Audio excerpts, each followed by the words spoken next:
Please welcome back the talented and charming Orlando Bloom.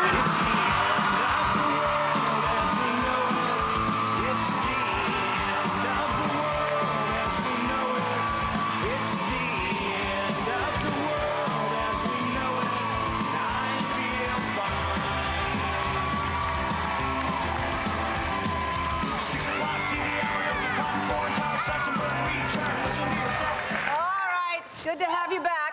Thanks for having me back. Now, clearly women are crazy about you. Cameron Diaz was here last week, and she was talking about how Victoria's Secret voted her sexiest legs. And she said, when I was a kid, had I known that, that would have saved me so much heartache because she was a kid. She had scrawny legs. When you were younger, were you this popular with girls, or did you have a totally different childhood? I was kind of chubby. Quite chubby as a kid. You were? Yeah, really? I was, yeah. And I broke my leg when I was about 9 skiing, and so I had a cast from about 9 to 10. It was like, for some reason, it was a year in cast, and it was at a time where I used to be really sporty and stuff, and so I just started eating chocolate, and I just got a bit tubby, and I got so tubby that my mum, I remember saying, like thinking, like she took me to a doctor and said, he just can't stop eating chocolate, and he tried to hypnotize me and stuff to stop me eating chocolate. My mum kind of got into that hippy-dippy stuff. And then once the cast came off, or the cost, as you call it, the cost came off. Once the cost come off, then you lost the weight again, and you were popular with girls? Yeah, I started playing sport again. I don't know if I was popular. Yeah, I suppose, I don't know. And did you have... I grew up with my mum and my sister, so I was always comfortable with girls, you know? So I felt like I just was quite friendly with girls. And were you good in...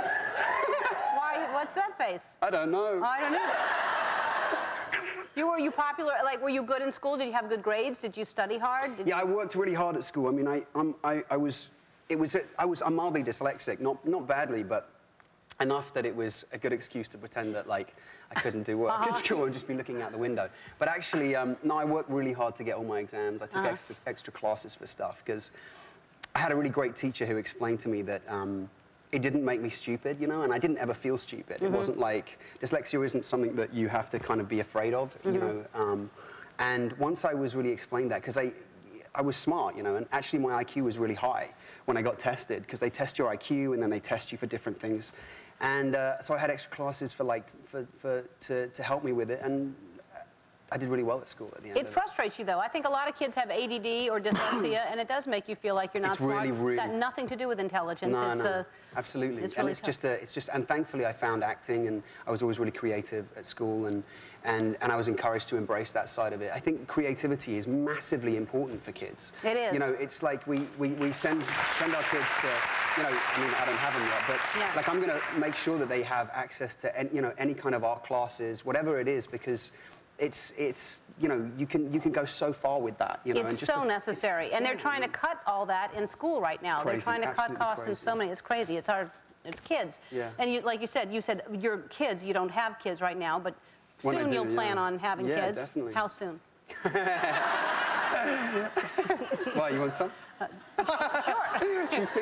I kind of do, but I don't want to have one. But yeah. But if you want to have some and give them to me, I'll take some of your right, you can. They'll be pretty. They'll be real pretty kids. Beautiful blue eyes. Yeah. Blonde, maybe a bit brunette. Oh, you're saying you want my eggs? No, you can't. What are you proposing to me? I'm joking. So I'd say... I would be honored. You are, huh?